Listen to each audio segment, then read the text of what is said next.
This is the second page in that packet that we did in class. Your homework was to sort of finish this second page. So hopefully by the time you get here tomorrow, you'll have all this done. And we're going to go over the first one, we're going to do the whole thing, and then the rest of them I'll give just little hints to get you started. So let's read this first. It says, Anne is painting her house light blue. To make the color she wants, she needs to mix 3 cans of white paint to every 2 cans of blue paint. You have the information here to answer the first 3. So for the first 3, this information does not matter. That's what you're answering in the solution. So basically the way these problems are working is they're setting up the problem with these 3 parts, and then you're going to use how many cans of white paint will she need for 6. You're going to use this information to find the solution. So that's what we're doing. So let's go ahead and get our rate.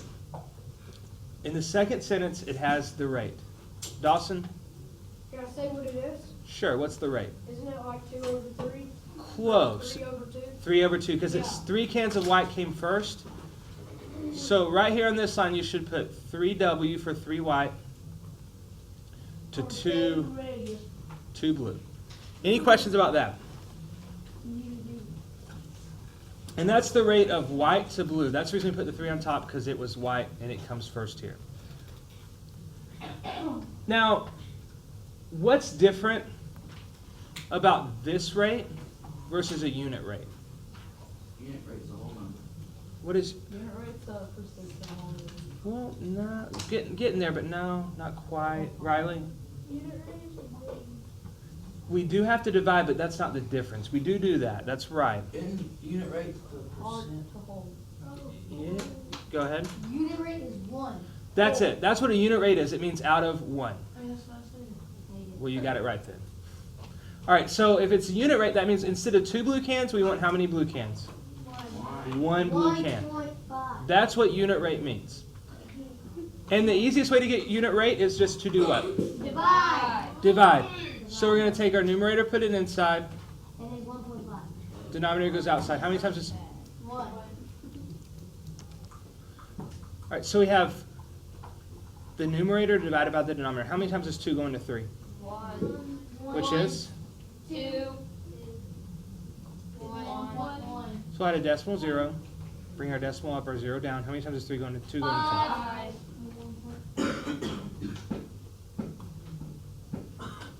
All right, any questions? No, sir.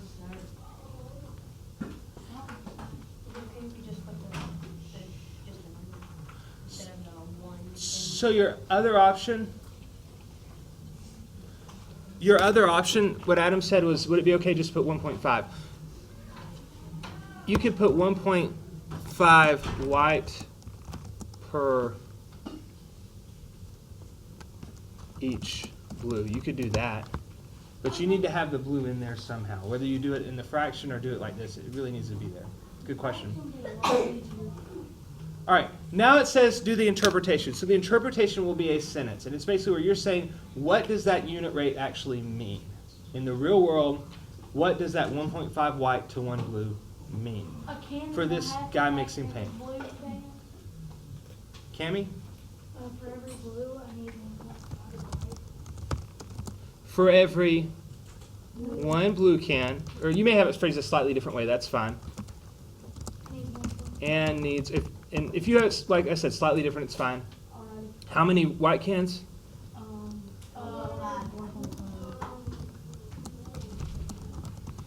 That's what it means.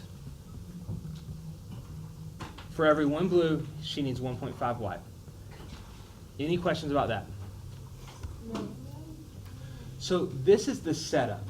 Now we're going to go and find the actual solution to what it's asking. It says, how many cans of white will she need to mix with 6 cans of blue? So last year you probably learned to do this proportions, and we're going to do that too. For now, we're going to just use our unit rate. We'll do it both ways. So what is our unit rate? 1.5. 1.5. So if we have 1 can of blue, how many cans of white do we need? 1.5. If we have 2 cans of blue, how many cans of white? 3. 3 cans of blue, 4.5. and so on. What are we doing to the number of cans each time to find the number of white? Adding 1.5. from here to here, but what about from the 2 to the 3? Multiplying. Multiplying by 1.5. So to find the number of white cans, we take the number of blue cans and multiply by 6. 3. our unit rate, 1.5. Oh. So we have 6, and it is by 6, but it's 1.5 times 6, what I was getting at. And that equals 9. 9.0, which is 9. 9. And when it says solution, the word solution means answer with any work involved. So for your solution, you should have some work with it, not just the 9. Gracie. When we're doing the solution, do we have to put that like table or? You don't have to. I was trying to show you why you multiplied. Really, you just multiply unit rate times the number, and that gives you the answer. Good question. Any other questions before we move on? No. So here's 2 and 3. Let's get you started on these so that you kind of have a little bit done, and then we'll let you do the rest yourself. Ryan is making a fruit drink. The directions say to mix 5 cups of water with 2 cups of powdered fruit mix. How many cups of water should be mixed with 9 cups of fruit mix? So do we need to know how many cups of water per fruit mix or fruit mix per cup of water? Water per cubic meter.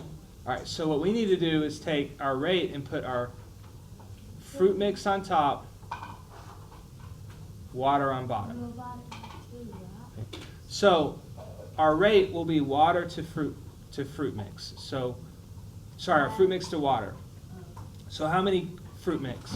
2. Scoops. 2 scoops. How many cups of water go with 2 scoops? 5.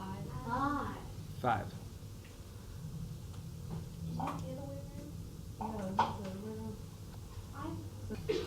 All right, we're actually gonna flip this. Sorry about that. I read it wrong.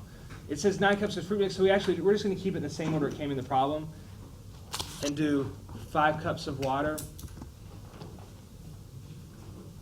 Because you want to know how many cups of water per scoop of fruit mix is what you want to do. So the per means you need 1 scoop of fruit mix. So the fruit mix needs to go on bottom. So 5 to 2. That's the rate.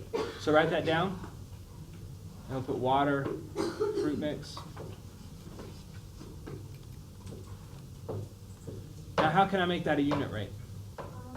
Divide. What would the denominator be? 1. Divide. 5. So I heard 1 for the denominator, and I'll do 5 divided by 2.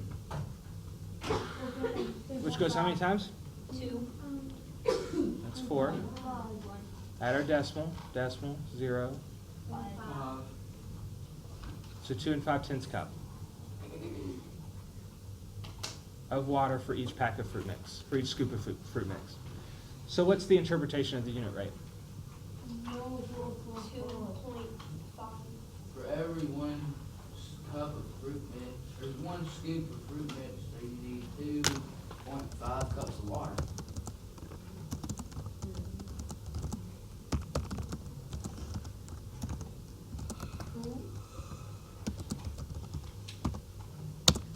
How many scoops of water?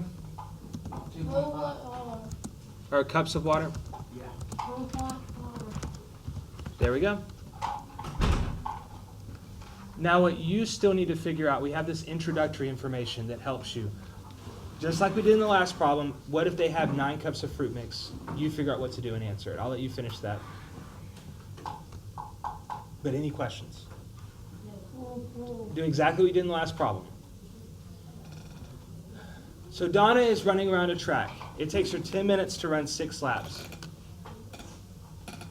If she keeps running at the same speed, how long will it take her to run 5 laps? Things upside down here. Any ideas? When you put 10 over 6. Let's see. Gracie, what do you think?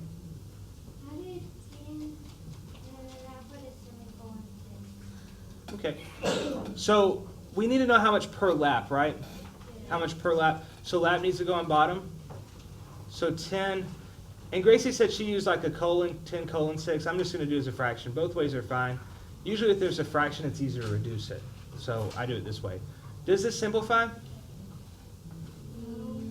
No. Yes. Yeah, it does. What goes into 10 and 6?